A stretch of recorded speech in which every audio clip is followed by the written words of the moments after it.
Time now to join Mark Bond-Webster and Peter Barrow for this week's book review. Thank you, Stash. Welcome to the book review on Platform. My name is Mark Bond-Webster, and I'm talking this week with special guest Peter Barrow. This week we will be talking about The KitKat Club, Friends Who Imagined a Nation, written by Ophelia Field. Welcome, Peter. Thank you, Mark. And you were saying a moment ago, before we were on air, that you thought the KitKat Club sounded like a strip club. Well, it does in sort of Weimar, Berlin. Well, that is. It was put in the stage show and the film of Cabaret. Right. But they got it from a KitKat Club which existed in the 1920s and was like a low dive on the Haymarket in London, very jazz era. And Ophelia Field reckons it was actually named after the KitKat Club, although it was 200 years late and bore not the remotest resemblance. Well, so what was the original KitKat Club? KitKat Club was a group of chaps brought together by a printer who became the first real publisher in British and I guess anybody's history, named Jacob Tonson. He wanted to bring together aristocratic would-be patrons with writers and others who could use patronage, because patronage, the word has a bad odor now, but it certainly didn't then, 300 years ago.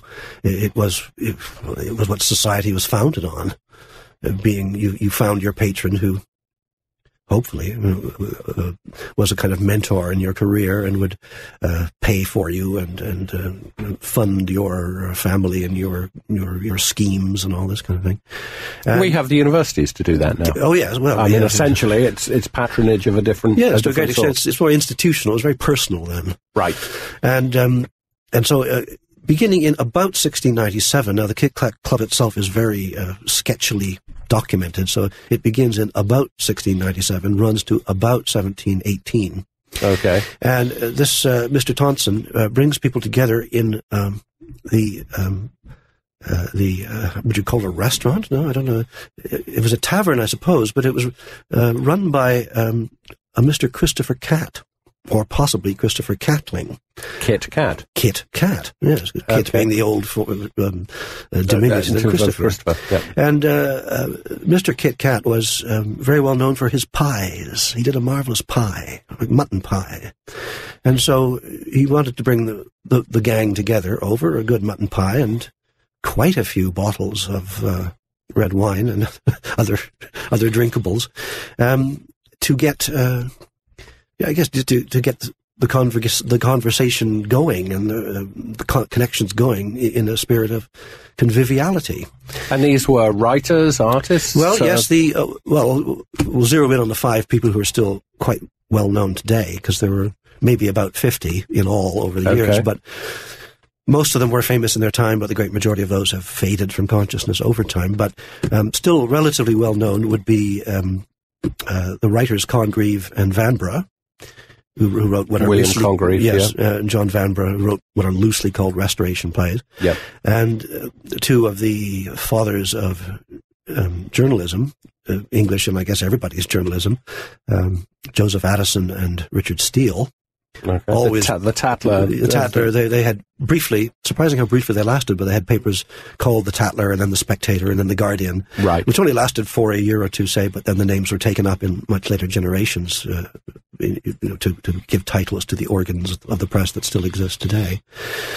And also there was Robert Walpole, who was famously the first Prime Minister. Right. Quite a hard customer. He didn't care so much for that writing stuff. He was heavy-duty political, and he liked a good drink, and after the KitKats had disbanded, he kept up the KitKat tradition of having persons around to his country house to schmooze and make deals with and shout at and so on.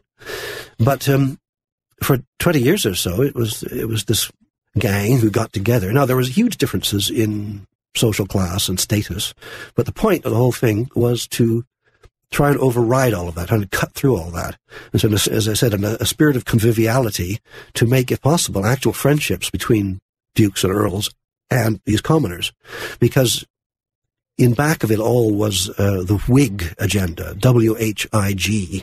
Right.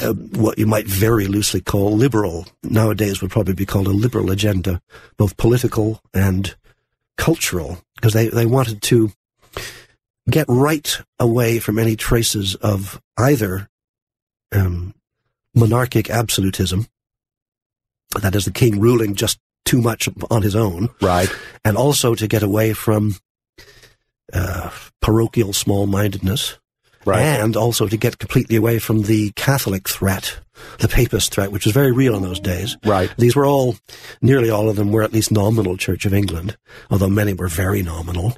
And we're only talking about a generation or two from the Civil War. Yeah, 50 years after the end of the Civil right. War. So that does, glad you mentioned that, it does really overshadow the whole thing, because the last thing they wanted was a return of what they called enthusiasm, which we would call fanaticism.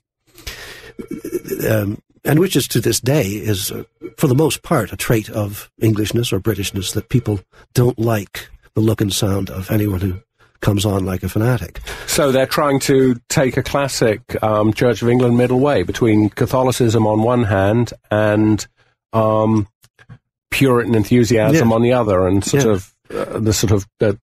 the course of moderation, I suppose. You could put it that way, and it could, I'm sure, that did influence the Church of England mightily over the generations, but they were quite willing to go beyond or just leave out the church part.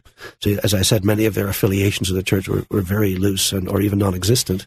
One of them, Dr. Garth, may even have been an actual outright atheist, which would have been very, very, very rare at the time. Right. And they did this, as I said, through conviviality and wit. It was held to be this group when they got together was held to be the soul of wit. Now, I'm sure that must have been true much of the time. Congreve and Vanbrugh, for instance, were very witty men, hail fellows. They liked to drink, they liked to talk, and the KitKat's idea of a gentleman included being one who was good at conversation. This wasn't just a nice extra on the side. This showed that you were quick on your feet, that you had some substance to you. You could engage equally intellectual and witty chaps as your equal, as well as being able to write, which is a different thing. Right. And doing it in an atmosphere of, as far as they could manage, equality. Now, the good thing about having a patron in those days was that you could get all sorts of jobs for the boys. But William Congreve, who was not exactly given to working himself to death, he could get some very nice, what do you call them, sinecures out of all of this. Like being an overseer of the stamp duty or something. Right, So right. He didn't have to do anything for it, but he'd get an income. Right. And many of them, many of them did get jobs along those lines, but they also got some very heavy-duty jobs, for which they were often highly qualified. Joseph Addison, for instance, was not just a journalist. He ended up being a very hard-working civil servant, and he rose under George I to be a very senior Secretary of State, which probably killed him, because after a couple of years he couldn't really stand it anymore, and he had heart palpitations and God knows what, so he had to resign. But until that point, he was very diligent, as were almost all of them. They weren't just dilettantes; they were very busy people. Although I'm sure it was late at night when much wine had been sunk, they probably got less witty. Right. Well, you can get the idea there. But so late 1690s to about 1718, 1720, and after that, what? Well, it kind of petered out. Various people went their separate ways. Quite a few of them had died off by then. Right. And others would die off soon. Addison and Steele fell out, unfortunately, as often happens. And both died before they were 50. Yes, an awful lot of people died very young in those days. We don't know how lucky we are. Right. Tonson, on the other hand, lived to be 80 and outlived everybody. There you go. And lasting impact? Well, probably huge, because the Addison and Steele, and by extension the larger KitKat version of the English gentleman, and by extension just the proper Englishman, is to this day taken as, at least in large part, as a model of what good solid chap should be. Moderation, no fanaticism, plain speaking. Mutton pie and claret. Yeah, mutton pie and claret. And people don't like it, well, they can stick it. Right. Once again, my guest is Peter Barrow. We have been talking about a book by Ophelia Field, The KitKat Club, Friends Who Imagined a Nation, a group that included, among others, Congreve, Addison, Steele, John Vanbrugh, and Robert Walpole. Thank you, Peter. Thank you, Mark. Our thanks then to Mark Bond Webster and his guest for this week, Peter Barrow.